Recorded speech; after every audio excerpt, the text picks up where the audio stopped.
విద్యుత్ కొనుగోలు ఒప్పందం పైన ఛత్తీస్గఢ్తో, అదేవిధంగా పీజీసీఐల్ లైన్లో మన రాష్ట్రం తీసుకున్న హక్కులపైన ప్రభుత్వ ఖజానాకి ఏదో నష్టం జరిగిందని చెప్పి విచారణ చేయాలని చెప్పి ఇప్పుడు వచ్చిన ప్రభుత్వానికి ఏదో కొన్ని అనుమానాలు ఉన్నాయని చెప్పి ఇవి నిబంధనల ప్రకారం జరిగిన లేవా ఈ ఒప్పందాలు. ఈ ఒప్పందాల వల్ల ప్రభుత్వ ఖజానాకి అంటే మన ప్రభుత్వ రంగ సంస్థలు జెన్కో కావచ్చు, మన డిస్ట్రిబ్యూషన్ కంపెనీలకు ఏమైనా నష్టం వాటిల్లిందా అనే విషయం పైన విచారణ చేయడానికి అని చెప్పి ఇప్పుడు వచ్చిన ప్రభుత్వం ఒక విచారణ కమిషన్ నియమించింది జస్టిస్ ఎల్ నరసింహారెడ్డి గారి నేతృత్వంలో. అయితే మేము వీటికి సంబంధించి గత మా ప్రభుత్వ హయాంలోనే ఇవాళ ఉన్న ఈ ప్రభుత్వ పెద్దలు కావచ్చు, బీజేపీ వాళ్ళు కావచ్చు, కొన్ని సందేహాలు లేవనెత్తిండ్రు. శాసనసభలో వాటికి మేము సరైన సమాధానం చెప్పినాం. గత ఈఆర్సీ ముందు కూడా వీళ్ళు హాజరై వాళ్ళ వాదన వినిపించిండ్రు. వాటన్నిటి తర్వాతనే ఇవన్నీ కూడా జరిగినాయి. అయినప్పటికీ కూడా ఈ ప్రభుత్వం వచ్చి మళ్ళీ శాసనసభలో శ్వేతపత్రం విడుదల చేస్తూ విద్యుత్ శాఖ పైన చర్చ పెడితే నేను ఆ సందర్భంలో కూడా మీరు ఎటువంటి విచారణకు ఆదేశించుకున్నా అభ్యంతరం లేదని స్వాగతించినాం. మేము ఛాలెంజ్ చేసినాం. నేను కావచ్చు, మా సహచర మంత్రివర్యులు మాజీ మంత్రివర్యులు హరీష్ రావు గారు కావచ్చు, ప్రభుత్వం లేవనెత్తిన ప్రతి సందేహం విషయంలో, మీకున్న అనుమానాల విషయంలో ఎటువంటి విచారణలైనా చేసుకోండి అని చెప్పి నేను శాసనసభలోనే ప్రభుత్వానికి చెప్పినాం. సరే, దాని లైట్లో జస్టిస్ ఎల్ నరసింహారెడ్డి గారి కమిటీని నియామకం చేసిండ్రు విద్యుత్ పైన. దీనికి సంబంధించి నిన్న 15వ తారీఖు మా నాయకులు, బీఆర్ఎస్ పార్టీ అధ్యక్షులు, మాజీ ముఖ్యమంత్రి వర్యులు తెలంగాణ కేసీఆర్ గారు నిన్న వారి సందేహాలకు స్పష్టమైన సమాధానాలు ఇస్తూ, అదే సందర్భంలో కమిషన్ యొక్క పాత్ర పైన, వారు చేసిన చర్య పైన, వారు చేసింది పొరపాటని, అది చేయకూడని పని అని, గత కమిషన్లు ఎప్పుడు కూడా ఇటువంటి పని చేయలేదనే విషయాన్ని చెప్తూ, మీకు ముందే ఈ కమిషన్కి ఏదో వేరే ఉద్దేశాలు ఉన్నట్టు కనబడుతుంది, వాదనలు వినక ముందే తీర్పునిచ్చిన పద్ధతుల్లో, అంటే ముందే ఒక నిర్ణయానికి వచ్చి ఉన్న పద్ధతుల్లో మీ మాటలు ఉన్నాయి. అవి నాకు బాధ కలిగించినాయి. ప్రజలకు తప్పుడు సంకేతాలు పంపినాయి. కాబట్టి మీరు ఈ విచారణ చేయడానికి మీరు అర్హత కోల్పోయినరు, మీరు దాని నుంచి ఉపసంహరించుకుంటే మంచిది అనే మాట మా నాయకులు కేసీఆర్ గారు ఆ ఉత్తరంలో రాసిండ్రు. వారికి వాళ్ళు స్పష్టమైన ఆధారాలు చూపించిండ్రు. వారి అభ్యంతరాలు కూడా చెప్పిండ్రు. దాంట్లో ఎందుకు నేను ఈ నిర్ణయానికి వచ్చిన అనే విషయాన్ని 100% అది కరెక్ట్. కేసీఆర్ గారి హక్కు అది. వారు చెప్పడం అనేది చాలా అవసరమైన విషయం కూడా, ప్రజలకు తెలియాలి. తెలంగాణ ప్రజలకు కావచ్చు, దేశ ప్రజలకు కావచ్చు, అందరికీ కూడా తెలియాలి.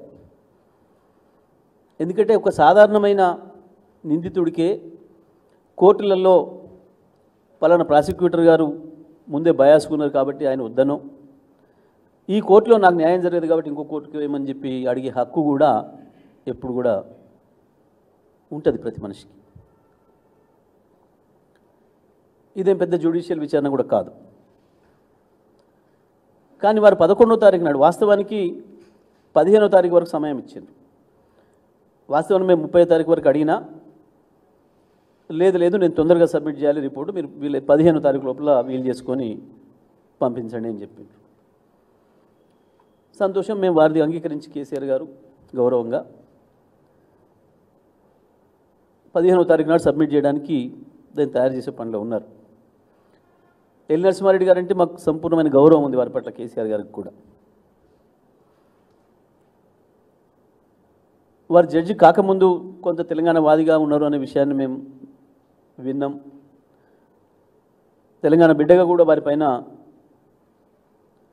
కేసీఆర్ గారి గౌరవం ఉండే. ఆ తర్వాత కాలంలో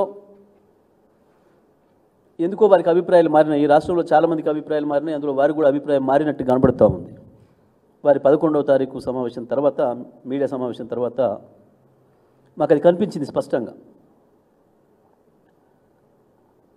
న్యాయంగా ఒక తెలంగాణ బిడ్డగా ఈ దేశంలో ఎవరు సాధించినటువంటి ఒక అద్భుతమైన విజయాన్ని సాధించిన నాయకుడిగా, చీకట్లలో ఉన్న తెలంగాణను ఏడాదిలోపే అద్భుతమైన వెలుగులతో నింపిన ఒక అద్భుతమైన పరిపాలకుడిగా, ఒక విజనరీగా కేసీఆర్ గారి పట్ల వారికి ఒక మంచి అభిప్రాయం ఉంటుందని కూడా మేము భావించినాం. ఎందుకంటే ఒక హైకోర్టు సీజేగా చేశారు కాబట్టి తప్పకుండా వారు ఆ పద్ధతిలో ఆలోచిస్తారని చెప్పి మేము భావించినాం. కానీ దురదృష్టవశాత్తు వారికి మధ్యలో ఏవో కారణాల వల్ల వారి అభిప్రాయాలు కాంగ్రెస్ పార్టీ నాయకుల అభిప్రాయాలకి, బీజేపీ నాయకుల అభిప్రాయాలకు అనుకూలంగా మాన్యమైన విషయాన్ని 11వ తారీఖు నాడు విలేకరుల సమావేశంలో వారే బయటకు చెప్పుకున్నారు. వాస్తవానికి ఇప్పటివరకు దేశంలో ఏ కమిషన్ కూడా ఈ రకంగా విచారణ పూర్తి కాకముందే మధ్యలోనే పత్రికా విలేకరుల సమావేశం ఏర్పాటు చేసి తన అభిప్రాయాలను వ్యక్తీకరించి ముందే జడ్జిమెంట్నే చెప్పిన పద్ధతుల్లో, ప్రజల్లో తప్పుడు సంకేతాలు పోయే పద్ధతుల్లో ఇట్లా మాట్లాడిన సందర్భం లేదు. మరి వారికి ఎవరిని కూడా తెలిసి ఉండాలి. న్యాయంగా మేము కమిషన్ను విచారణ మేము ఎప్పుడు వ్యతిరేకించలేదు. మేము వ్యతిరేకించిన వాళ్ళం అయితే మొదటి రోజు చెప్పేవాళ్ళం. లేదా గతంలో ఇటువంటి కమిషన్ల మీద చాలామంది కోర్టులకు కూడా వెళ్ళి ఆపినారు. చాలా సందర్భాలు ఉన్నాయి. ఇదే రాష్ట్రంలో, గత సమైక్య ఆంధ్రప్రదేశ్ రాష్ట్రంలో కూడా జరిగినాయి. కమిషన్లు రద్దు అయినాయి. అనుమానాలు వ్యక్తం చేసినప్పుడు అవతల వాళ్ళు రాజీనామాలు చేసిన సందర్భాలు ఉన్నాయి, లేదా కోర్టులు ఇన్వాల్వ్ అయ్యే సందర్భాలు ఉన్నాయి. కానీ మేమేం చేయలేదు అటువంటివి. మాకు వారిపైన విశ్వాసం ఉండే. వారు న్యాయబద్ధంగా ఉంటారు, అన్బయాస్డ్గా ఉంటారు, పక్షపాత ధోరణి ఉండదు, నిష్పక్షపాతంగా ఉంటారు అని భావించినాం. మా వైపు ఉండమని మేము అడగలే, నిజం వైపు ఉంటారు అని అనుకున్నాం. మేము వాస్తవం వైపు ఉంటారని అనుకున్నాం. కానీ దురదృష్టవశాత్తు ఎందుకో ఈ మధ్యకాలంలో వారి అభిప్రాయాలు మారినట్టుగా కనిపించింది. అందుకే ఆ విషయాన్ని కూడా మేమేం దాచుకోలే, ఉన్నట్టు ప్రజలకు చెప్పాలి. కాబట్టి కేసీఆర్ గారు కమిషన్ వేటి కొరకైతే నియమించబడ్డదో, అపాయింట్ చేయబడ్డదో, ఏ విషయాలలో వారికి అనుమానాలు ఉన్నాయని చెప్పి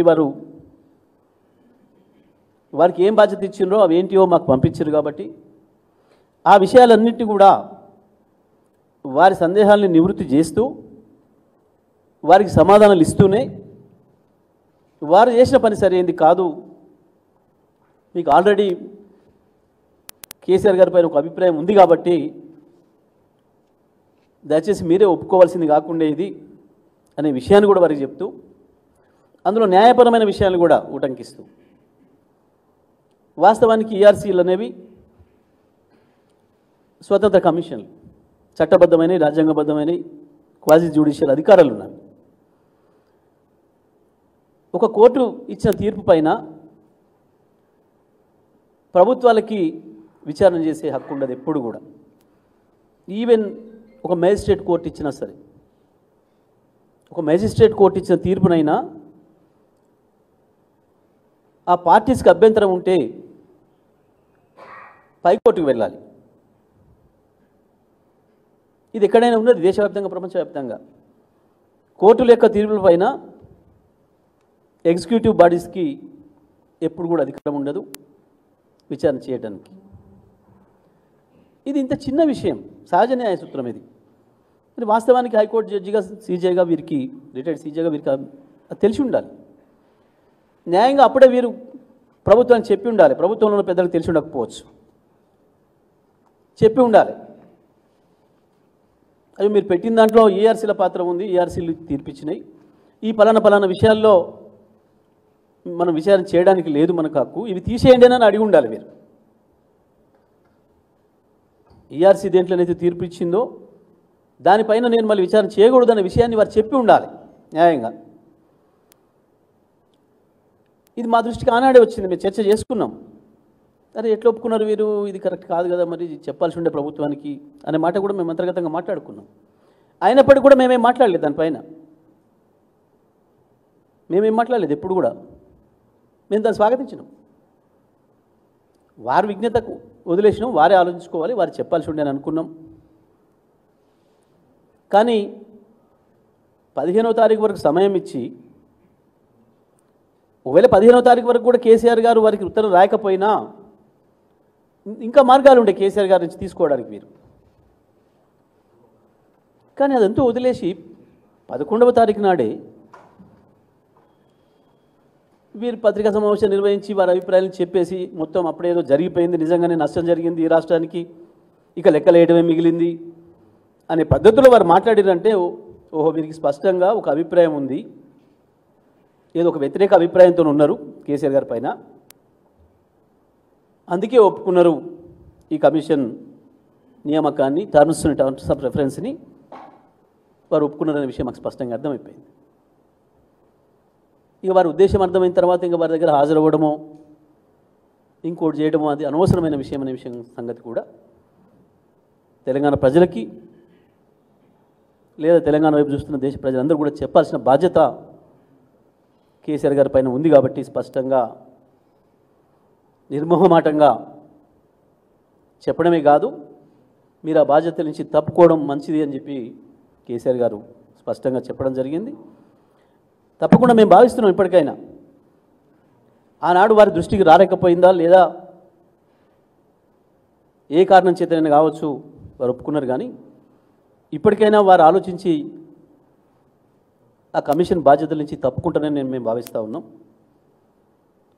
తప్పకుండా తప్పుకోవాల్సిన అవసరం కూడా ఉంది వారికి.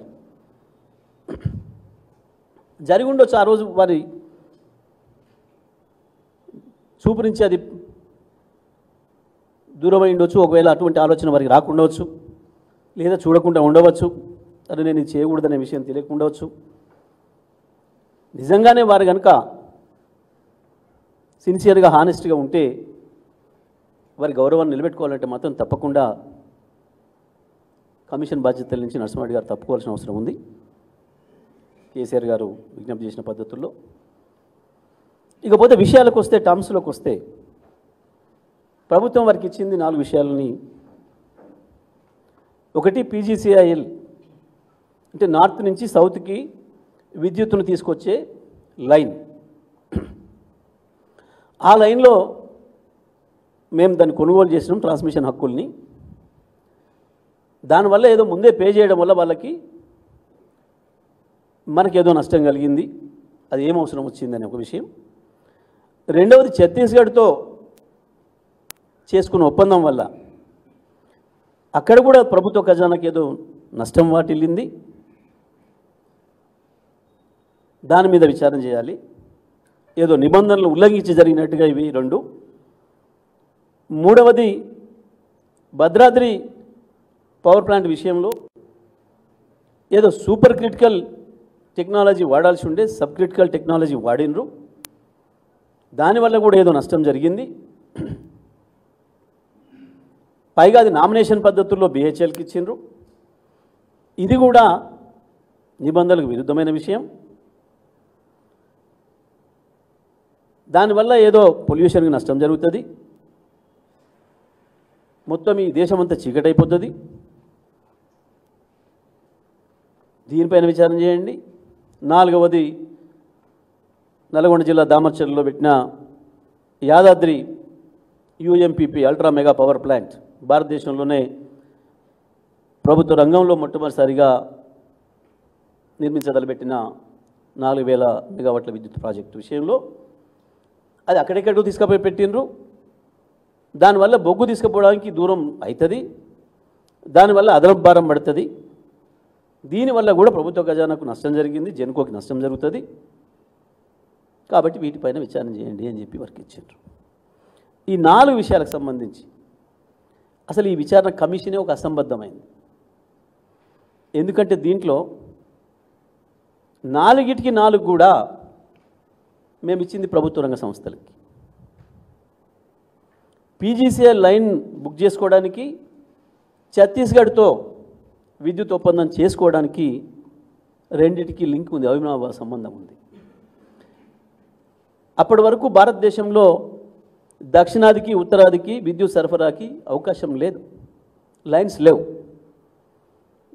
ఉత్తరాదిలో కొంత విద్యుత్ ఉత్పత్తి ఉన్నా అది మనం తెచ్చుకోవడానికి అవకాశం లేదు. లేక దక్షిణాదిలో ఉన్న 4 రాష్ట్రాలు తర్వాత విడిపోయిన తర్వాత మనం 5 రాష్ట్రాలకు కూడా తీవ్రమైన విద్యుత్ సంక్షోభంలు ఉన్నాయి.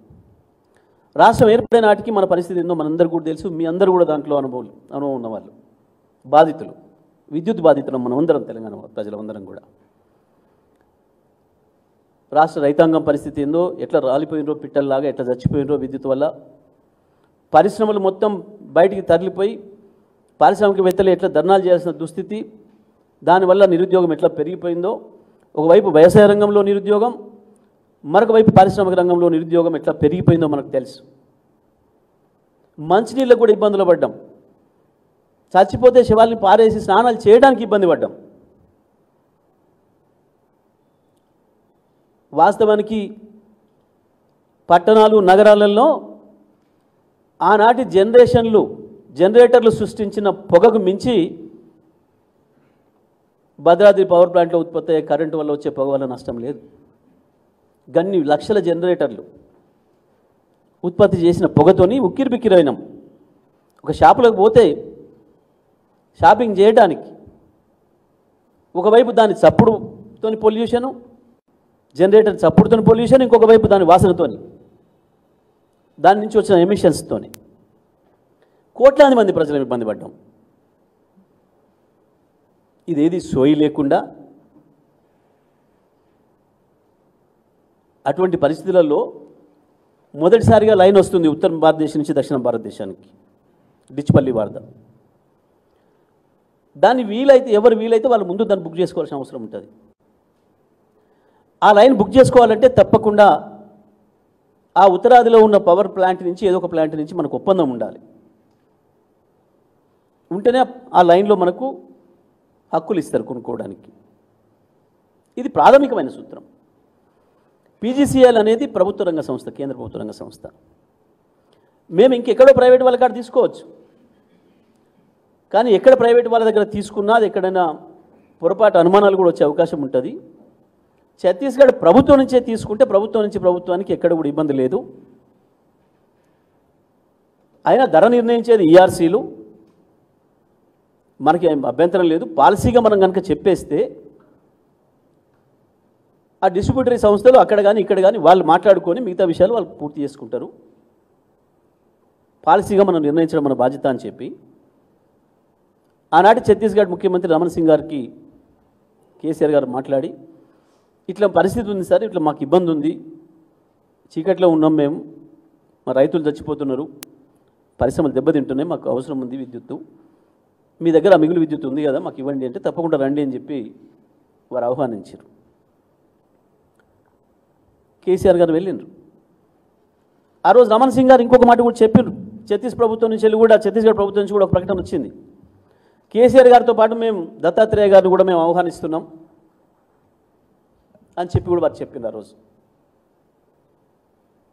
మేము తెలంగాణ ప్రభుత్వానికి ఇక్కడి నుంచి 1000 మెగావాట్లు ఇవ్వడానికి ఒప్పుకున్నాం అనే మాట కూడా ఎంత బహిరంగ విషయం.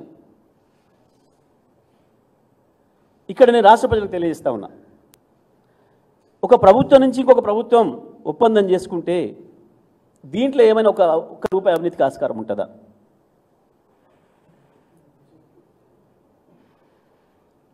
పైగా ముఖ్యమంత్రి ఏ పార్టీ? బీజేపీ పార్టీ ముఖ్యమంత్రి. మరి ఈ కమిషన్ బీజేపీ పార్టీ ముఖ్యమంత్రి కూడా విచారణ చేస్తుందా?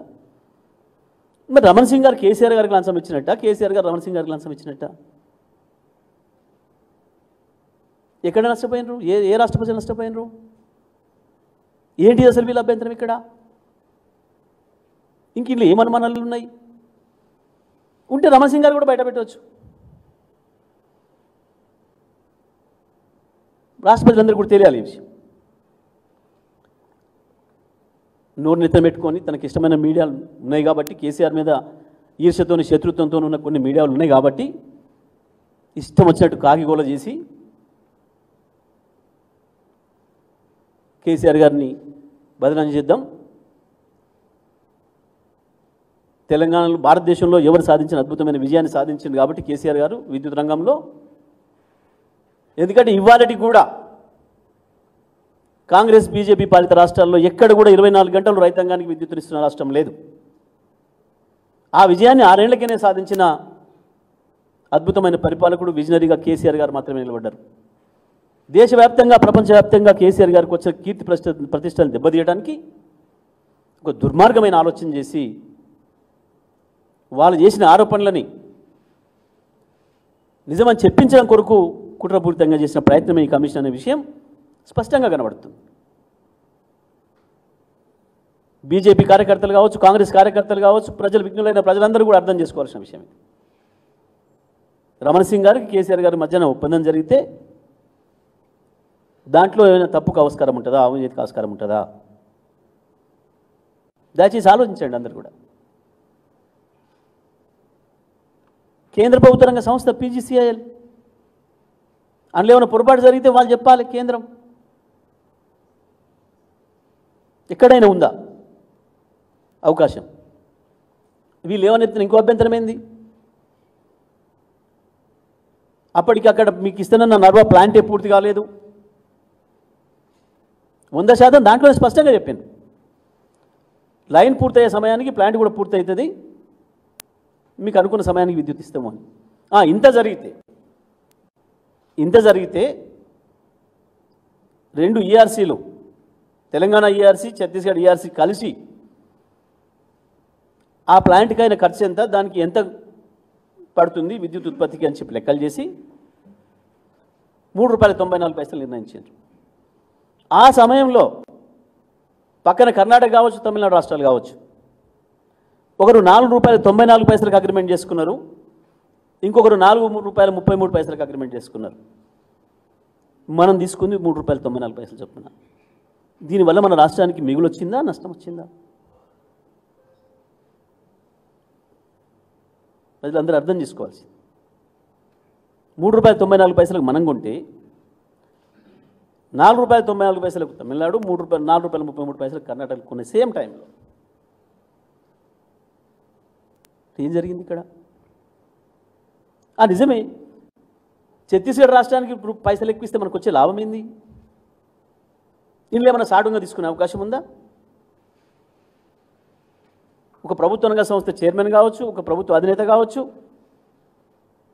అక్కడికి పైసలు ఎక్కువ వస్తాయని చెప్పేసి లంచం ఇస్తారు ఎవరికన్నా? మరి ఇక్కడ లోపం ఎక్కడ జరిగింది? ఇంత స్పష్టమైన విషయాలు ఉంటే వీటిని విని జడ్జి గారు కదా వారు ఉన్న చెప్తారు, ఈ ప్రభుత్వానికి ఉన్న అనుమానాల్ని పటాపంచలు చేస్తారో అని మేము సంతోషపడ్డాం. కానీ ఎందుకో వారు కూడా, జస్టిస్ గారు కూడా, వాళ్ళు మాట్లాడిన మాటలు, వాళ్ళు చేసిన ఆరోపణలనే వారి మనసులో కూడా ఉన్నాయనేది అర్థమైపోయింది మాకు. ఇది నేను వారికి ఉన్న రాజకీయపరమైన ఆలోచనలు ఏంది, వారికి ఉన్న సంబంధాలైన విషయాలు నేను మాట్లాడడం లేదు.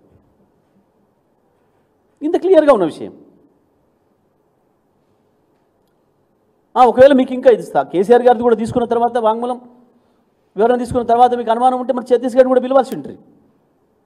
ఆ తర్వాత మీరు నిర్ణయం చెప్పి అది ప్రభుత్వానికి ఇవ్వాలి నివేదిక. వాస్తవానికి బయట మాట్లాడడానికి లేదు కమిషన్లు ఎప్పుడు కూడా. ఈ దేశంలో 100కు పైగా కమిషన్లు ఏబడ్డాయి. ఒక కమిషన్ కూడా విలేకరుల సమావేశం పెట్టి చెప్పలే, మధ్యలోనే అయిపోయినాక కూడా చెప్పలే. సబ్మిట్ చేసినా మేము ప్రభుత్వానికి చెప్పిపోయారు అంతే తప్ప. ఇంత స్పష్టంగా మనకు దురుద్దేశం ఉన్నట్టు కనపడింది మనకు. ఇక మూడవది Bhadradri sub critical technology. Sub critical technology, super critical technology అంటే ఎందుకు కూడా తెలియాలి. అది తెలియని వాళ్ళు చాలామంది మాట్లాడారు సభలో కూడా.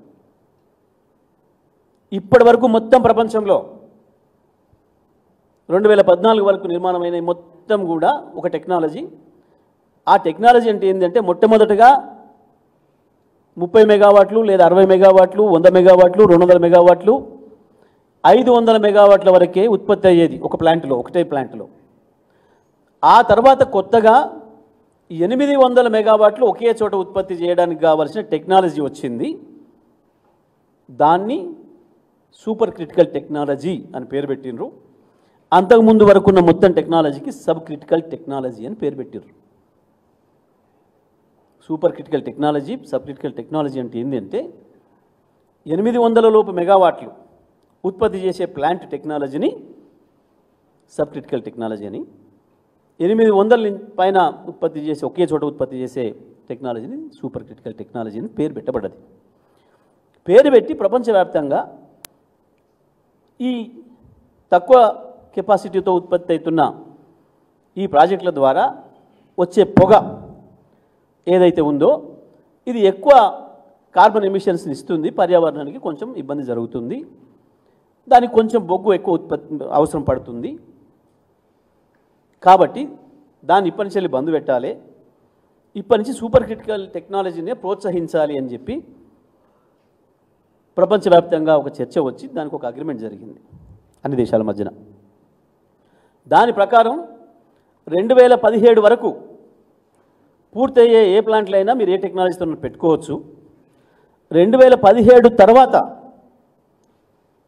పూర్తయ్యే ప్రాజెక్టులు ఉంటే మాత్రం, ఇప్పుడు ప్రారంభిస్తే మాత్రం దాన్ని తప్పకుండా సూపర్ క్రిటికల్ టెక్నాలజీతో వాడాలి అనేది కేంద్ర ప్రభుత్వం యొక్క చట్టం. ఇది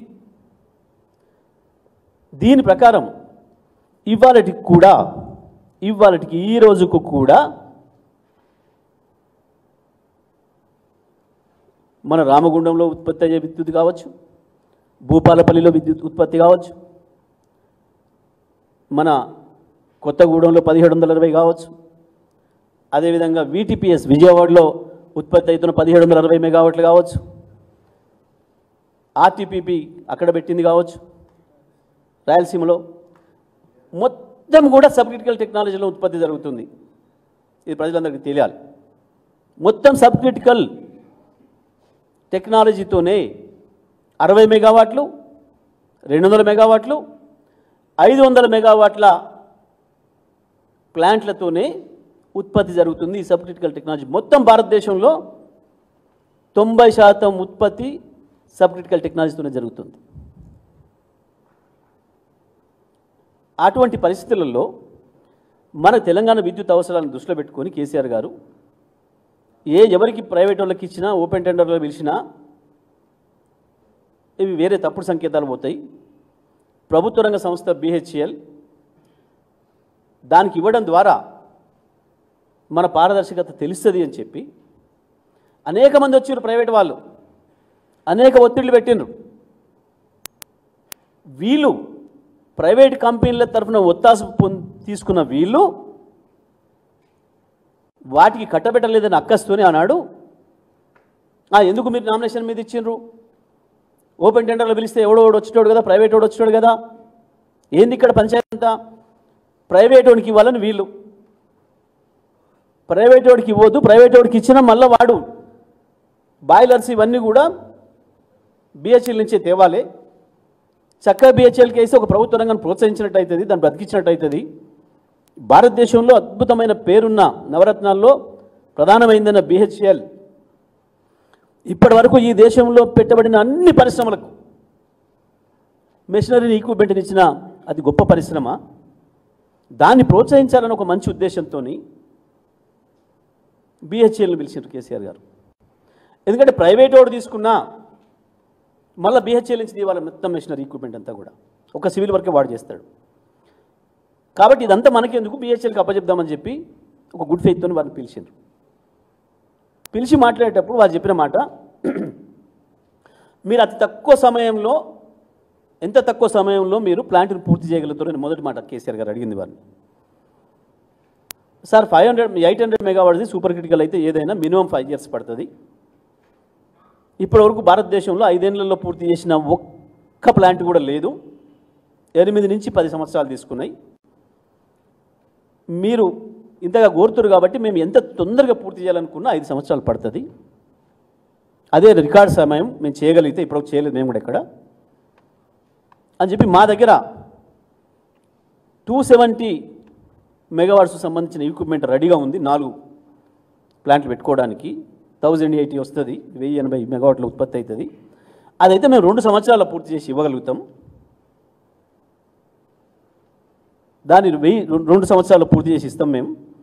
ఇప్పుడు ఏదైతే సూపర్ క్రిటికల్ టెక్నాలజీ వాడాలని చెప్పి కేంద్ర ప్రభుత్వం నుంచి వెళ్ళి ఉత్తర్వులు వచ్చినాయో, ఇది 2017 మార్చి వరకు పూర్తి చేసుకోవడానికి అవకాశం ఉంది. ఇవాళ ప్రారంభించిన ఇంకా 17 ప్లాంట్లు భారతదేశంలో నిర్మాణంలో ఉన్నాయి సబ్ క్రిటికల్ టెక్నాలజీతోని.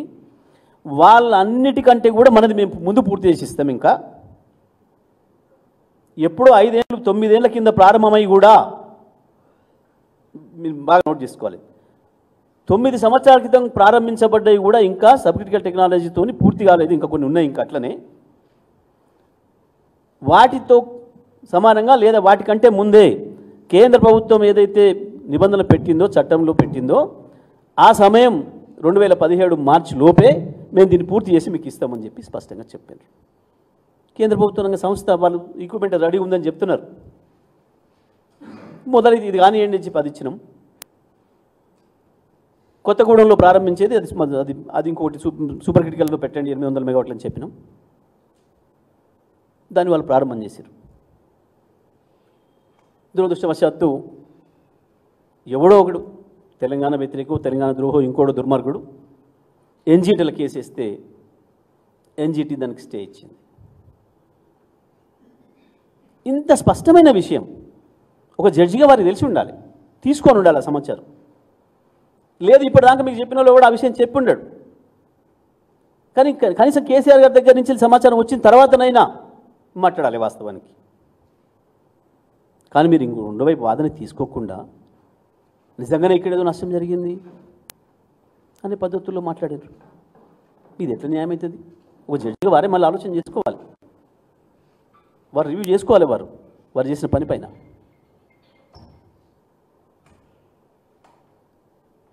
ఎందుకు కేసీఆర్ గారు ఆ రోజు ఆ నిర్ణయం తీసుకోవాల్సి వచ్చింది అంటే కారణం ఇది. అక్కడికి కూడా మేము ఒక పాలసీగా చెప్పి పంపించిన తర్వాత మన అధికారులు, మన జెన్కో చైర్మన్ గారు కావచ్చు, ప్రభాకర్ రావు గారు, ఇతర అధికారులు BHELతో నెగోషియేషన్ చేసి మాకు కొంచెం సూపర్ క్రిటికల్ టెక్నాలజీ కంటే సబ్ క్రిటికల్ టెక్నాలజీలో కొంచెం బొగ్గు ఎక్కువ కాలే అవకాశం ఉంది కాబట్టి దాని కొరకు మీరు కొంత ధర తగ్గించాలి అని చెప్పి వాళ్ళతో నెల రోజులు నెగోషియేట్ చేసి నిర్మాణ ఖర్చులో 400 కోట్ల రూపాయలు తక్కువ చేశారు. కేవలం ఈ కారణం చూపించి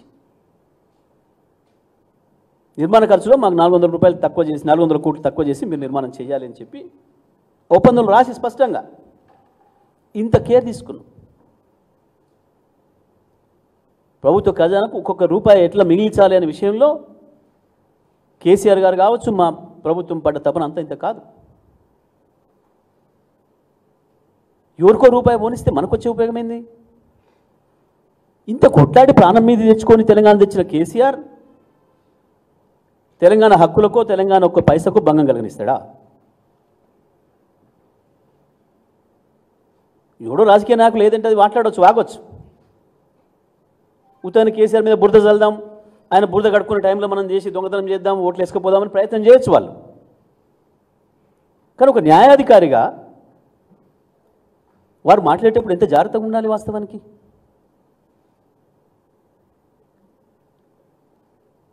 గిది super critical technology, sub critical technology అంటే గిది. మేము మిగతా వాళ్ళ అజ్ఞానంలో మేము పట్టించుకోలే.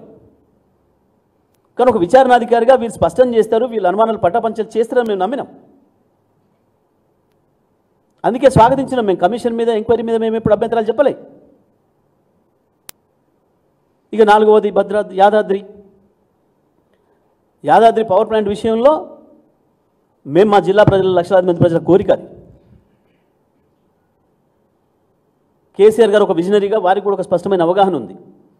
ప్రపంచవ్యాప్తంగా దేశవ్యాప్తంగా ఈ 10-15 సంవత్సరాల కాలంలో మీరు అందరూ కూడా వింటున్నారు. అభివృద్ధి అనేది ఒకటే వైపు జరిగితే అది రాష్ట్రం కావచ్చు, దేశం కావచ్చు. ఇంకొక వైపు అలజడి వస్తుంది, అసంతృప్తి వస్తుంది. అభివృద్ధి అనేది సమానంగా జరగాలి. ఆయా దేశంలో ఆయా రాష్ట్రాల్లో ప్రజల మధ్యన అనుమానాలు రాకుండా ఉండాలి. ప్రత్యేకించి వెనుకబడ్డ ప్రాంతాలపైన ప్రభుత్వాలు బాధ్యతగా అక్కడ లైట్ పెట్టాలి, దానిపైన దృష్టి పెట్టాలి, వాటిని చేయాలి అనేది ఇవాళ ప్రపంచవ్యాప్తంగా వస్తున్న నినాదం. అందుకే ఇవాళ వరంగల్ని కూడా హైదరాబాద్ ఒక్కటే ప్రధాన నగరంగా ఉండడం కరెక్ట్ కాదు. ఏవైనా అనుకోని సందర్భాలు వస్తే ఇంకొకటి కూడా మనకు సిద్ధంగా ఉండాలి, ఒక పెద్ద నగరం అని చెప్పి వరంగల్ని కూడా అదే పద్ధతిలో అభివృద్ధి చేయడానికి అనేక చర్యలు తీసుకున్నారు. అక్కడ టెక్స్టైల్ పార్క్ కావచ్చు, అక్కడ హైదరాబాద్కు పోటీ ధీటుగా ఇంకొక ప్రభుత్వ ఆసుపత్రి నిర్మాణం కావచ్చు, పట్టణాన్ని అద్భుతంగా 100,000 కోట్లతో అభివృద్ధి చేసే కార్యక్రమం కావచ్చు, ఇంకొక లివబుల్ సిటీ, ఇంకొక లైవ్ సిటీ, ఇంకోటి కూడా ఉండాలి. ఎక్కడ ఒకే చోట మూనపల్లి ఉండకూడదు అనే ఉద్దేశంతోనే మొత్తం రాష్ట్రంలో ఏ కార్యక్రమం తీసుకున్నా గత ప్రభుత్వాలకు భిన్నంగా ప్రతిదీ కూడా ప్రతి నియోజకవర్గంలో గతంలో ఒక మంత్రి, ఒక ఎమ్మెల్యే కొంచెం తెలివికల్లుడు పైరవికారు ఉంటే ఆయన కాన్స్టిట్యూన్సీ తీసుకుపోయేది అభివృద్ధి. ఓ స్కూల్ పెట్టాలి, ఓ రెసిడెన్షియల్ కాలేజ్ పెట్టాలి, ఇంకొక కాలేజ్ తేవాలి అని అంటే ఆయనకున్న ఇన్ఫ్లుయెన్స్ ఉపయోగించి పైరవి చేసి తెచ్చుకునేటాడు. కానీ కేసీఆర్ గారు అది కూడా అవకాశం ఇవ్వకుండా ఏది తీసుకున్నా ప్రతి నియోజకవర్గానికి ఒకటి ఇవ్వాలి.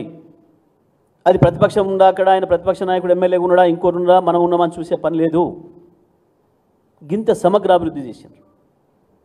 దాంట్లో భాగంగా వాస్తవానికి మహబూబ్నగర్ జిల్లాను చూసారు. ముందు ఈ యూఎంపీపీ ఏదైతే మేము దామచర్లో పెట్టామో మహబూబ్నగర్లో పెట్టాలని ప్రయత్నం చేశారు. ముందు మహబూబ్నగర్ జిల్లా నాయకులు సంప్రదించిన మంత్రుల్ని, జిల్లా కలెక్టర్ని. ఒక పవర్ ప్లాంట్ పెట్టాలంటే దానికి 4 కాంపోనెంట్స్ ఉండాలి. ఒకటి ప్రభుత్వ భూమి అందుబాటులో, 2 నీళ్లు, 3వది రోడ్డు మార్గం, 4వది రైలు మార్గం. ఎందుకంటే ఇంపోర్టెడ్ కోల్ కూడా తెచ్చే అవసరం ఉంటుంది. మన కోలైనా రైలు మార్గం ద్వారా పోతేనే తక్కువ ఖర్చులో పోతుంది. ఈ 4 ఉండాలి అక్కడ అని చెప్పి ప్రయత్నం చేస్తే అక్కడ భూమి అందుబాటులో లేదు అని చెప్పి సమాచారం వచ్చింది. ఆ తర్వాత నేను ఆ రోజు నేను అప్పటికి మంత్రిగా లేను, విద్యుత్ శాఖ మంత్రిగా లేను. ఖమ్మం కలెక్టర్కి ఫోన్ చేశాను. మీ దగ్గర ఏమైనా ప్రభుత్వ భూమి ఒక 3-4 ఎకరాలు అందుబాటులో ఉందా? ఒక పెద్ద పవర్ ప్లాంట్ ఇంకోటి పెట్టుకోవాలి మన రాష్ట్రం సొంతంగా, చూడమని చెప్పి.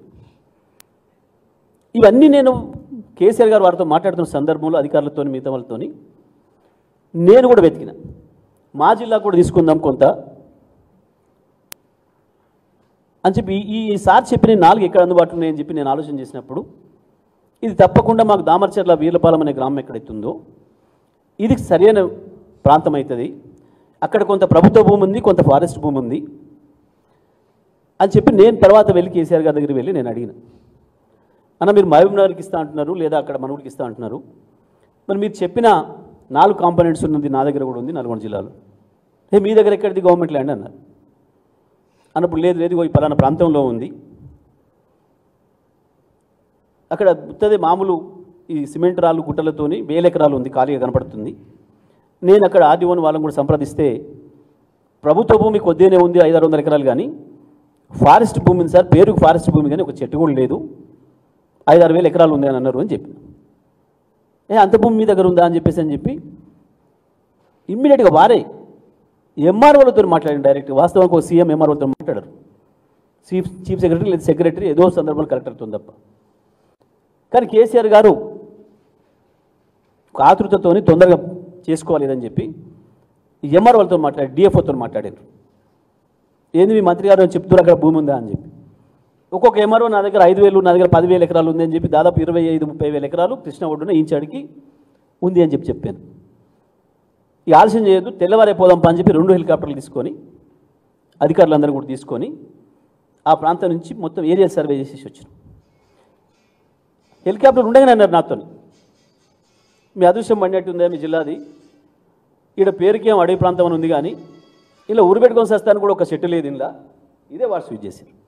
పైన ఉండగానే మేము ఏర్లా చేసి వెంటనే వచ్చి కూర్చొని రివ్యూ చేసి అదే రోజు నిర్ణయం చేశాను. సరే మహబూబ్నగర్కి ఇద్దాం అనుకున్నాం, బాగా వెనకబడ్డది మొదలు మీకంటే, కానీ వాళ్ళకి అక్కడ అదృష్టం లేదు, సరే మీ అదృష్టం అంతుంది అని చెప్పి దానికి వీళ్ళు చెప్పే అభ్యంతరం ఏంది, ఇది బొగ్గు దూరంగా ఉంది, ఇది బొగ్గు ఖర్చు ఎక్కువైతుంది కాస్ట్ ట్రాన్స్పోర్ట్కు. ఏ ఒక్కడు కూడా మెడకా మీద తలకాయ ఉన్నాడు ఎవడు కూడా ఈ వాదన తేరు. సమైక్య ఆంధ్రప్రదేశ్లో వీటీపీఎస్ పెట్టారు 1700 మెగావాట్లు. ఎక్కడుంది బొగ్గు? విజయవాడలో బొగ్గు ఉందా? ఎక్కడి నుంచి తీసుకుపోవాలి? మన సింగరేణి లేదా ఒరిస్సా. 500 నుంచి 900 కిలోమీటర్ల దూరం నుంచి తేవాలి. ఎక్కడ? Rayalaseema thermal power plant. Rajasekhara Reddy తీసుకుపోయి కడపలో పెడితే ఏం చేశారు వీళ్ళందరూ? 900 కిలోమీటర్లు సింగరేణి నుంచి ఇస్తున్నాం బొగ్గు. RTPP Rayalaseema thermal power plant ఏడ బొగ్గు గనులు నేను పెట్టాను. నల్గొండ జిల్లాలో ఒక పవర్ ప్లాంట్ తీసుకొచ్చి ఒక అభివృద్ధికి అవకాశం ఇస్తే దానికి ఇంత ఏడు, దానికి కేసీఆర్ గారికి ఏందో మళ్ళీ అంటగట్టాలపై ఏమొస్తుంది? అయినా మాకు బొగ్గు రవాణా ఛార్జీ పెరిగితే మాకు వచ్చే లాభం ఏంది అసలు? Only idiots can talk like that. ఒక మూర్ఖులు మాత్రమే మాట్లాడతారు ఇటువంటి మాటలు. నిజంగా ప్రజల పట్ల సోయిన వాళ్ళు, రాష్ట్రం పట్ల సోయిన వాళ్ళు ఎవరు కూడా మాట్లాడేటువంటి మాటలు. ఇవాళ రామగుండం ఎట్లా లేచింది, కొత్తగూడెం ఎట్లా లేచింది? అక్కడ వచ్చిన పరిశ్రమల వల్లనే కదా, అక్కడ దొరికిన బొగ్గల వల్లనే కదా. ఎందుకు ఆనాడే విజయవాడలో వ్యతిరేకించలేదు, ఆనాడే ఆర్టీపీని వ్యతిరేకించలేదు వీళ్ళు? ఈయన తెలుగుదేశంలో ఉన్నాడు, కాంగ్రెస్ వాళ్ళు ఇద్దరు ఉన్నారన్న. ఈ రాష్ట్రానికి ద్రోహం చేసిన దొంగలందరూ కలిసి ఒక్కనే ఉన్నారు ఇవాళ. తెలంగాణ ఉద్యమ సందర్భంలో ఉద్యమకారులపైన దాడి చేసిన దొంగలందరూ కూడా కలిసి ఒక్కడున్నారు ఇవాళ. వీళ్ళంతా కలిసి కేసీఆర్కి ఏదో మళ్ళీ అంటగడదామని ఒక చిల్లర ప్రయత్నం చేస్తున్నారు. ఎక్కడుంది దీంట్లో స్కోప్? ఎక్కడ ఒక చిన్న రూపాయికి రాష్ట్రానికి నష్టం చేసేది కానీ లేదా అవినీతి కానీ ఎక్కడ స్కోప్ ఉంది? ఇక్కడ ఏం చేయాలి వాస్తవానికి కమిషన్? ఇది రాజకీయాల కొరకు చేసిన ఆరోపణలు తప్ప ఇంకోటి కాదనే విషయం స్పష్టంగా తేల్చాలి. ఎక్కడ మీకు ఇంకా కేసీఆర్ గారు ఇచ్చిన దాంతో కూడా మీకు సంతృప్తి కలగకపోతే మీరు బిహెచ్ఎల్ చైర్మన్ను కాల్ చేస్తారా, సమన్ చేస్తారా? ఛత్తీస్గఢ్లో ఆనాడున్న ముఖ్యమంత్రిని చేస్తారా? ఇవాళ ఉన్న ముఖ్యమంత్రి, ఇవాళ బీజేపీ ప్రభుత్వం, ఇవాళ కాంగ్రెస్ ప్రభుత్వం ఛత్తీస్గఢ్లో. వాస్తవాలు మీకు అక్కడి నుంచి రావాలి కదా. మరి ఎక్కడి నుంచి ఒక రూపాయి నష్టం జరిగితే ఈ రాష్ట్రానికి లేదా అవినీతి జరిగితే అసలు మీరు అడుగుతున్నదే ఏంది? దీంట్లో అవినీతి జరిగిందా, దీంట్లో రాష్ట్ర ప్రభుత్వ ఖజానా నష్టం జరిగిందనా? ఏది లేదు. కేసీఆర్కు మసిపోయాలి, కేసీఆర్ మీద బురద వేయాలి. గీ దుర్మార్గమైన చర్యలు. మేము వాస్తవానికి సంతోషపడ్డాం. ఒక విచారణ కమిటీ వేస్తే మేము అత్యంత ఎక్కువ సంతోషపడ్డాం. నేను, కేసీఆర్ గారు, మేము పార్టీగా. వీళ్ళు మాట్లాడిన మాటలన్నీ చెత్త మాటలని, ఇవన్నీ తేలిపోతాయి అని భావించినాం. ఏది వాస్తవాలు బయటకు వస్తాయి, నిజాలు బయటకు వస్తాయని. ఏదో కేసీఆర్ గారికి డబ్బా కొట్టమని మేము అడగలే. వాస్తవాలు ఇవి ఒక కమిషన్ నుంచే వస్తాయి, ఇంకా బాగా వస్తుంది అని చెప్పి మేము భావించినాం. వాళ్ళు ఎవరినైనా ఎంక్వైరీ చేసుకోవచ్చు. ఇక్కడ ఎవరు? ప్రజలందరూ కూడా అర్థం కావాలి, పోవాలి. ఇటువైపు కేసీఆర్, టీఆర్ఎస్, బీఆర్ఎస్, తెలంగాణ ప్రభుత్వం ఉంటే అటువైపు ఉన్నది కేంద్ర ప్రభుత్వ సంస్థ బిహెచ్ఎల్, కేంద్ర ప్రభుత్వ సంస్థ పీజీసీఎల్, ఛత్తీస్గఢ్ రాష్ట్ర ప్రభుత్వం, ఆనాడు బీజేపీ ప్రభుత్వం, ఈనాటి కాంగ్రెస్ ప్రభుత్వం. ఆంక్షలను తీసుకోవాలి కదా మీరు. నిజమే దీనివల్ల తెలంగాణ రాష్ట్ర డబ్బులు మాకు అదనంగా వచ్చినాయని చెప్పాలి కదా వాళ్ళైనా, మరి తీసుకోండి, రమణ్ సింగ్ గారితో మాట్లాడియండి, లేదా ఈఆర్టీ ముఖ్యమంత్రి ఎవరు ఆయనతో మాట్లాడియండి. తెలంగాణ రాష్ట్రాన్ని కొల్లగొట్టి మేము తెచ్చుకున్నాం చెప్పమానండి. ఈ విషయాలన్నీ స్పష్టంగా బయటకు వస్తే ఇవి మేం చెప్పడం కాకుండా ఒక న్యాయబద్ధమైన విచారణ కమిషన్గా వారి నుంచి వినాలని మేము ఆశించినాం. మేము సంతోషపడ్డాం వాస్తవానికి. అందుకే మేము అభ్యంతరం చెప్పలే కమిషన్ పైన.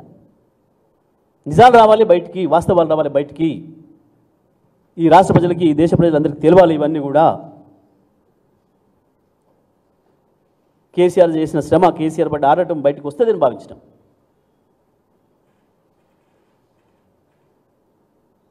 కటిక చీకట్ల నుంచి వెళ్ళిన తెలంగాణను ఇలా అద్భుతమైన వెలుగులోకి తీసుకొచ్చి భారతదేశం మొత్తానికే ఒక ఆదర్శవంతమైన పరిపాలన అందించి ఒక మార్గదర్శకుడిగా నిలబడ్డ కేసీఆర్ పైన నిందలు వేయాలని, వాటిని మేము నిజమని చెప్పించుకోవాలని వాళ్ళు చేసే ప్రయత్నంలో ఈ కమిషన్ చైర్మన్ గారు ఉండడం అనేది దురదృష్టం. నేను ఎందుకు మాట్లాడుతున్నా ఈ మాట ఇవ్వాలంటే, వారు ముందే ఒక పత్రికా సమావేశం నిర్వహించి నిజమే నష్టం జరిగిపోయింది, ఇక నష్టం అంచనా వేయటమే, ఎవరు కూడా చేయరు ఇటువంటి పని. మరి వారు ఎందుకు చేసినరో వారికి తెలియాలి. ఒకవేళ వారు చేసింది గారు ఉత్తనే రాసుకున్నారు, ఎవరికి వాళ్ళ పత్రికా మిత్రులు రాసుకున్నారు అంటే ఆ రోజు ఖండించాల్సింది తెల్లవారి వారు. ఇవి నా అభిప్రాయాలు కావు, నేను ఇవి చెప్పలేని విషయం చెప్పాల్సి ఉండేవారు. వారు ఆ మాట చెప్పకపోవడం వల్ల మొత్తం వెళ్ళిపోయింది. అందుకే కేసీఆర్ ఇవాళ బాధపడి నిర్ణయానికి వచ్చారు.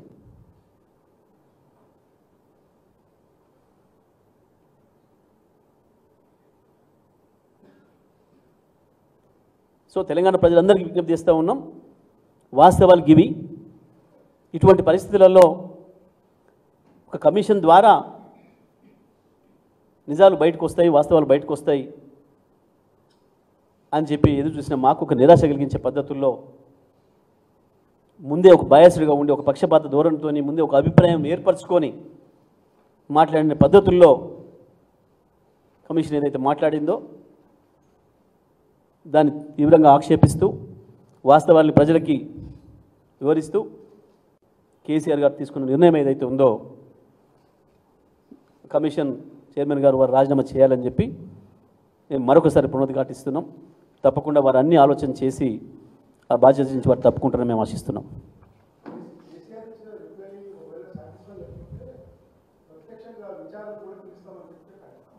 పిలుచుకోవచ్చు, ఒక్క కేసీఆర్ కాదు, అందులో పార్టీస్ అయిన అందరిని పిలుచుకోవచ్చు.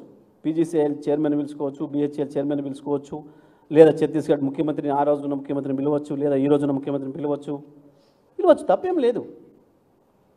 విచారణ సజావుగా సాగాలనే మేము కూడా కోరుకున్నాం. కానీ వారు విచారణ చేయకుండా, ఈ వైపు వర్షనే వినకుండా వారు జడ్జిమెంట్ ఇచ్చేసిన పద్ధతిలో మాట్లాడినారు. అది మేము ఆక్షేపిస్తున్నాం. మేము వేరే వాళ్ళని పెట్టమని అంటలేము, ఇంకోటి అంటలేము, అది ప్రభుత్వం ఇష్టం. కానీ ఇప్పుడున్న జడ్జి గారి ఉద్దేశం తేలిపోయింది, కమిషన్ గారి ఉద్దేశం తేలిపోయింది స్పష్టంగా. వారు ముందే కేసీఆర్ గారికి వ్యతిరేకమైన అభిప్రాయంతో ఉన్నారు, ఏవైనా కావచ్చు కారణాలు. కాబట్టి వారినే కోరినాం, మేము ప్రభుత్వాన్ని తీసేయమని అడగలే, లేదా మేము కోర్టుకు వెళ్ళి దాని మీద స్టే తెచ్చుకునే ప్రయత్నం చేయలే. వారినే అడిగినాం, వారి విజ్ఞతగా వదిలేస్తున్నాం.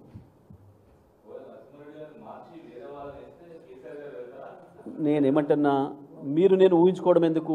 ప్రస్తుతం మేము వారు చేసిన చర్య వల్ల వారు ఆ విచారణ అర్హతను కోల్పోయినరు, కాబట్టి వారిని బాధ్యతలు తప్పించుకోమని మేము అడిగినాం. ఇక తర్వాతది వాళ్ళు ఏం చేస్తారో దాన్ని బట్టి మేము మాట్లాడతాం.